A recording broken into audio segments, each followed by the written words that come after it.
Local support for News 6 has been provided by the Northwest Ohio Educational Technology Foundation, Bowling Green State University, and the members of WBGU-TV.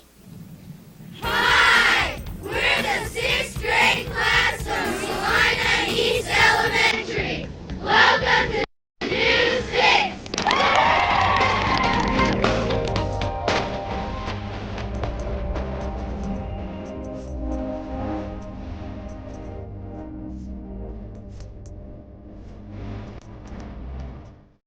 Hi, I'm Vanessa Stumlin from Celina East Elementary. Welcome to News 6. With today's first story, here's Todd McKernan.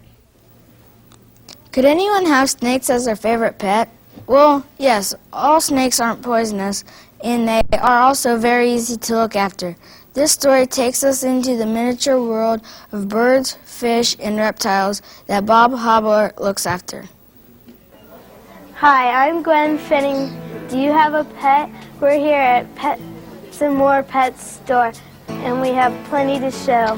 What made you get into the pet business? I've always had a lifelong interest in animals, and recently I was raising birds as pets and selling them to other shops, so that I decided to kind of move into the retail side of it from that aspect. How many different kinds of pets do you have? There's probably over 1,000 of them if you count all the fish varieties we have. We also have hamsters and gerbils, cockatiels, parakeets, finches, and a lot of reptiles, snakes, several different kinds of snakes, lizards, tortoises. What pets would you suggest for like a child or a senior citizen? For children, the hamsters and gerbils are always nice pets because they're easy to handle and pretty easy to take care of. Senior citizens would like something probably that they could take with them on trips if they're pretty active. Cats and dogs would make good pets for senior citizens. What's your favorite and least favorite pet? I like the reptiles a lot because they're easy to take care of. They have a lot of unique characteristics. Least favorite pet would be something that would be difficult to take care of. And to me, a lion or a tiger, something like that, would be hard to take care of and not a desirable pet animal.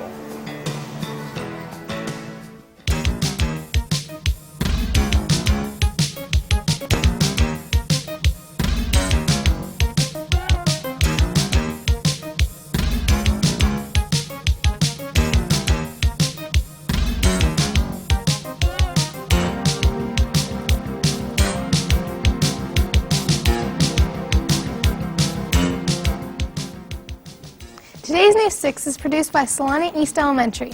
Our school is in Salina, which is the county seat of Mercer County. It is located in the northwest corner of Grand Lake.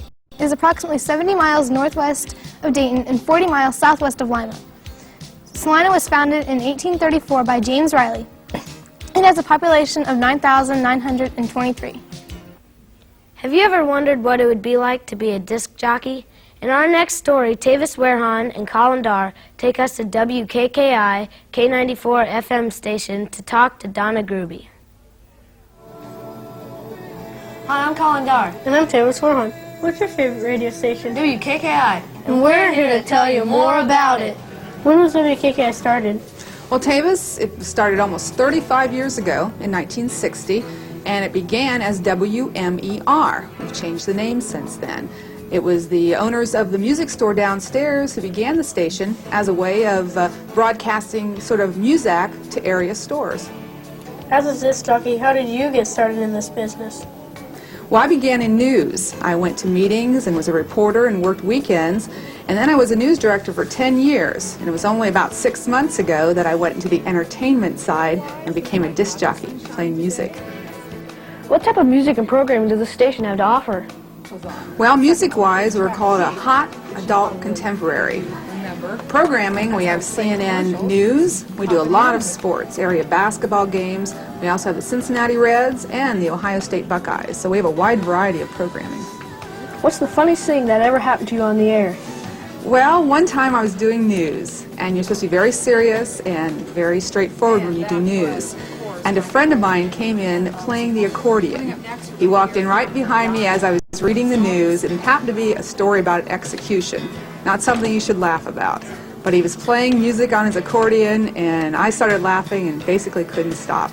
That's probably the funniest thing that ever happened. Thank you, Donna Agruby, for the great interview. Have you ever imagined being famous by doing something unique? Well, this week's Kids View question asks the 6th graders, if you could be famous, what would you be famous for? Today's Kids View question is, if you could be famous, what would you be famous for? If I could be famous, I would be famous for being the fastest swimmer in the world. I could be famous, I'd be famous for being the best volleyball player. If I could be famous, I'd be famous for being the author of a best-selling book. Our next story takes us into a real fun place. Under one roof, Grand Slam offers you roller skating, hockey, baseball, softball, and other fantastic activities. Ryan Norris brings us more details. Hi, I'm Ryan Norris, and if you want to have a slam and good time, come down to Grand Slam and skate. When and why did Grand Slam get started? Well, it actually got started about 5 years ago. It was more of a vision that my wife and I had because I wanted to change careers. I wanted to get out and work with youth because I'd been coaching and doing other activities with youth, and we wanted to do something in the entertainment field, so we started working on a baseball softball franchise. And it just so happened that after about 2 years of working on it, the roller rink in Salina came up for sale, and we decided to merge the two together, and this is what we came up with. What type of activities are offered here? Well, the activities that we do are roller skating. That's the primary activity. We just introduced roller hockey a year and a half ago. We also do baseball and softball. We do clinics and camps for both hockey and baseball and softball. And we do slam dunk basketball. What do you like most about owning Grand Slam? Well, the main thing I like is working with all the youth. We have anybody from 5 years of age on up through adults in all of our sports activities in here. But I like working with the 5 to 14-year-olds. Is the Grand Slam only open to young people? No, it's open to anybody of any age. We have people in their 60s and 70s that come in here and roller skate with the family. The grandparents come in with all the grandchildren. The grandparents come back and use the tunnel net areas and use the baseball and softball machines with the grandkids, so it's pretty much open to anybody.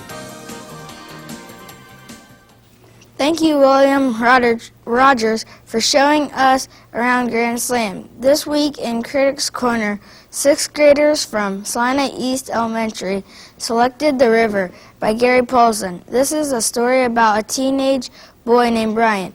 He has been asked to return to the wilderness to teach survival techniques to members of the military and to astronauts. A government psychologist accompanies Brian into the wilderness. During a freak storm, the psychologist is seriously injured, and it is up to Brian to save them both and lead them out of the treacherous surrounding. This is a terrific sequel to Hatchet. If you like the outdoors, you'll love Gary Paulson, The River. That's all for this week's show. Thanks for watching. Be sure to tune in next week when the 6th grade class of Immaculate Conception, Bellevue, visits News 6.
Local support for News 6 has been provided by the Northwest Ohio Educational Technology Foundation, Bowling Green State University, and the members of WBGU-TV.